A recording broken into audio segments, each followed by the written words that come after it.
ओम नमः शिवाय. साधना प्रभामध्ये तुमचे खूप खूप स्वागत. 2 मार्च 2026 सोमवार या दिवशी होळी म्हणजेच हुताशनी पौर्णिमा आलेली आहे. या दिवशी भगवान विष्णूंनी नृसिंह अवतार घेऊन भक्त प्रल्हादाला वाचवले व त्याचे वडील हिरण्यकश्यपू याचा वध केला. प्रल्हाद हा भगवान विष्णूंचा भक्त होता. हे त्याच्या वडिलांना आवडत नव्हते, म्हणून त्यांना प्रल्हादाला मारण्याचा खूप प्रयत्न केला. परंतु भक्तीच्या शक्तीमुळे तो नेहमी वाचला व शेवटचा पर्याय म्हणून हिरण्यकश्यपूने त्याची बहीण होलिका हिला प्रल्हादाला मांडीवर घेऊन बस व मी होळी पेटवतो व प्रल्हादाला संपवतो असे सांगितले. या होळीच्या दिवशी होलिकेने होळीवर बसून प्रल्हादाला अग्नीमध्ये जळून मारण्याचा प्रयत्न केला, परंतु असे करताच होळिका या अग्नीमध्ये जळून समाप्त झाली. परंतु प्रल्हादाला काहीच झाले नाही.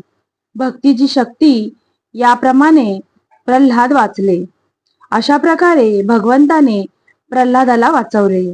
प्रल्हाद अखंड नामस्मरण करत होता व हे नामस्मरण करता करता भगवंताच्या भक्तीचा विजय झाला. त्यामुळे आपण दरवर्षी होळी साजरी करतो. यावर्षी होळी 2 मार्च 2026 सोमवार या दिवशी आपण साजरी करणार आहोत. या होळीला भद्रा व चंद्रग्रहण आलेले आहे. चंद्रग्रहणामुळे आपल्याला त्याचे काही नियम पाळावे लागणार आहेत. हुताशनी पौर्णिमा ही 2 मार्च 2026 सायंकाळी 5:55 ते 3 मार्च 2026 सायंकाळी 5:07 असणार आहे. म्हणून होळी आपण 2 मार्चला पेटवणार आहोत. भद्रा ही 2 मार्च रात्री 1:25 ते पहाटे 5 वाजेपर्यंत असणार आहे. म्हणून या भद्रा कालाच्या अगोदरच होळी पेटवावी, होलिका पूजन व होलिका दहन करावे. त्याचबरोबर खग्रास चंद्रग्रहण 3 मार्च 2026 मंगळवारी लागणार आहे. हे ग्रहण संपूर्ण भारतातून दिसणार आहे. हे खग्रास चंद्रग्रहण आहे, म्हणून याचे वेध सर्वांनी पाळायचे आहेत. त्याचबरोबर गर्भवती महिलांनी विशेष पाळायचे आहेत. तर ग्रहण स्पर्श हे 3 मार्च दुपारी 3:20 ग्रहण मध्य 5:04 व ग्रहण मोक्ष 3 मार्च सायंकाळी 6:48 असणार आहे. या ग्रहणात ग्रस्त असलेले चंद्रबिंब उदयास आलेले दिसेल, म्हणजेच ग्रस्तोदित दिसणार आहे. ग्रहणाचा स्पर्श व मध्य दिसणार नाही.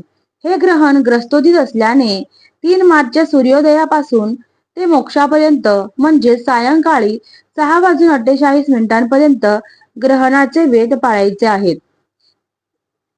आजारी, वृद्ध व गर्भवती स्त्रियांनी 3 मार्च सकाळी 11 वाजल्यापासून हे ग्रहण पाळायचे आहे ते मोक्ष काळापर्यंत वेध पाळायचे आहेत. वेद काळात स्नान, देवपूजा, नित्यकर्म, जप जाप्य ही कर्मे करता येतील.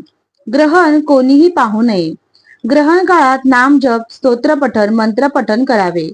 गर्भवती स्त्रियांनी लाटणे, कापणे, भाजणे, गाठ करणे, झाडू मारणे अशी कामे करू नये. शांत बसून नामस्मरण करावे. अशा प्रकारे हा होळीचा व चंद्रग्रहणाचा काळ आपण भगवंत स्मरणामध्ये घालवायचा आहे. तर ह्याची झालेली साधना स्वामींच्यांनी अर्पण करते आणि या साधनेला पूर्णाहुती देते. परमहंस सद्गुरु स्वामी मकरंदनाथाय नमः. ओम नमः शिवाय. व्हिडिओ आवडल्यास लाईक करा, शेअर करा, सबस्क्राईब करा, कमेंट देखील करा. ओम नमः शिवाय.